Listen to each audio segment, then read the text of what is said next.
বন্ধুরা এখন বিরিয়ানিতে পানি দিয়ে দিয়েছি। এখন কিছুক্ষণের জন্য দমে রাখবো। এটা হচ্ছে বাংলাদেশ স্টাইলে বিরিয়ানি রান্না করা।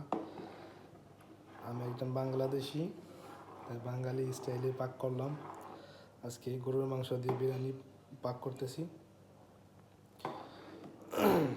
সবাই চ্যানেলটা সাবস্ক্রাইব করবেন, পাশে থাকবেন আর সবাই সাপোর্ট করবেন আমাকে।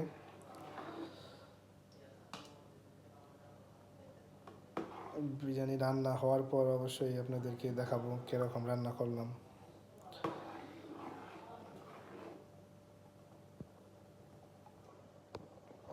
আশা করি ভালো হবে ইনশাল্লাহ। তো লবণটা চেক করি।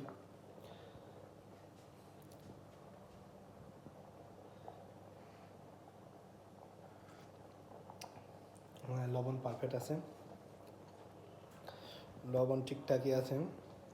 তো এখন আমি এটা ঢেকে দেব 5 মিনিটের জন্য।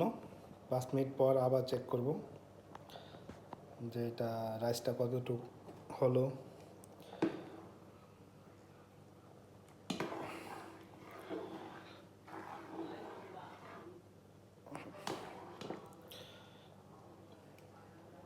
বন্ধুরা কমেন্ট করবে বিরিয়ানিটা কীরকম হয়েছে, ঠিকঠাক আছে কি না।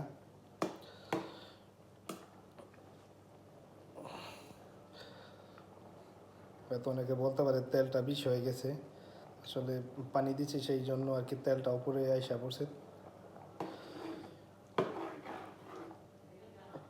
তেলটা আমার কাছে লাগতেছে হয়তো একটু বেশি হয়েছে, কিংবা না ঠিকই আছে, বেশি হয় নাই। 5 মিনিট পর আপনাদেরকে আবার দেখাইতেছি।